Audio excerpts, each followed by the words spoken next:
this idea that we all kind of had pods or bubbles of people. Of course, your husband's and yours, your daughter, and then you're like, who else could we add to it? And we might as well make a movie while we're doing it too. What did it kind of look like when your brain switched to let's make a film during this time? It was, what was really nice about it is that we didn't have to have just our bubble at home. We got to have a bubble with all of the cast and crew. So it felt like we had a big, family group of people that we got to be in a bubble with. And so it was much less lonely and much better that way. I mean, I felt so happy that I got to go to work and be around all of these people. We still had to, wear masks and be safe, but we got to be around each other. So it was really nice to open up the bubble. Two things at the same time. Yeah, I know. Which was very impressive. Yeah, two things. So I had two big bubbles to to have fun in.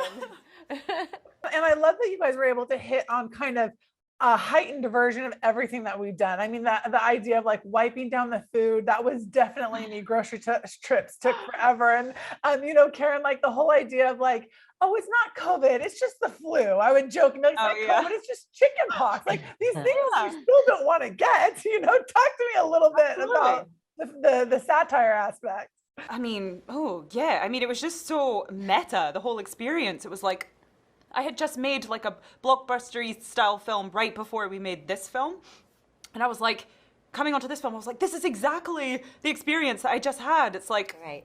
We're quarantining on our own, and then we become socially awkward, and then we have to make this film, but then there's masks over everyone. You don't know what the bottom half of anyone's face looks like ever.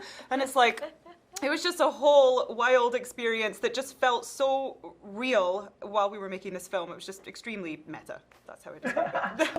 Maria, talk to me too. One of the things that I love is that not only are we seeing the actors go through this, but every aspect of every job was heightened by this. We have Starbucks that are still closed because they can't get enough workers, and and so to see the aspect of it that is coming from those that are meeting the needs. Talk to me a little bit about your character. Yeah, well, it was very interesting because I did shot a movie from the other side, like an actor during COVID, and I experienced their thing.